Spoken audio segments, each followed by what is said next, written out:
দেশের অন্তত ৯টি অঞ্চলে দমকা বা ঝড়ো হাওয়া সহ বজ্রবৃষ্টির সম্ভাবনা রয়েছে বলে সতর্ক করেছে আবহাওয়া অধিদপ্তর। বৃহস্পতিবার সকাল থেকে দুপুর পর্যন্ত দেওয়া পূর্বাভাসে বলা হয়েছে, পশ্চিম বা উত্তর পশ্চিম দিক থেকে ঘন্টায় ৪৫ থেকে ৬০ কিলোমিটার বেগে ঝড়ো হাওয়া বয়ে যেতে পারে, যা নদীপথে চলাচলকে ঝুঁকিপূর্ণ করে তুলতে পারে। এ পরিস্থিতিতে সংশ্লিষ্ট এলাকার নদীবন্দরগুলোকে সতর্ক সংকেত দেখাতে বলা হয়েছে।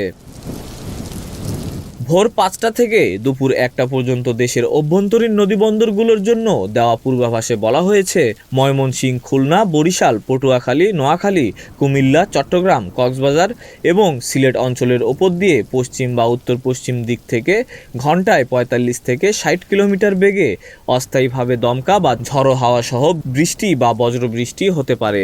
এ কারণে এসব এলাকার নদীবন্দরগুলোকে ১ নম্বর সতর্ক সংকেত দেখাতে বলা হয়েছে। এদিকে গতকাল রাতে প্রকাশিত সারা দেশের পূর্বাভাসে আবহাওয়া অধিদপ্তর জানায়, আজ সন্ধ্যা ৬টার মধ্যে রাজশাহী, ময়মনসিংহ, ঢাকা, খুলনা, বরিশাল ও সিলেট বিভাগের অনেক জায়গায় এবং রংপুর ও চট্টগ্রাম বিভাগের কিছু জায়গায় অস্থায়ীভাবে দমকা বা ঝড়ো হাওয়া ও বিদ্যুৎ চমকানো সহ হালকা থেকে মাঝারি ধরনের বৃষ্টি বা বজ্রসহ বৃষ্টি হতে পারে। একই সঙ্গে ময়মনসিংহ, ঢাকা, বরিশাল, চট্টগ্রাম ও সিলেট বিভাগের কোথাও কোথাও মাঝারি ধরনের ভারী থেকে অতি ভারী বর্ষণ হতে পারে। পূর্বাভাসে আরও বলা হয়েছে, সারা দেশে দিন ও রাতের তাপমাত্রা প্রায় অপরিবর্তিত থাকতে পারে। Desk report, news flash 71।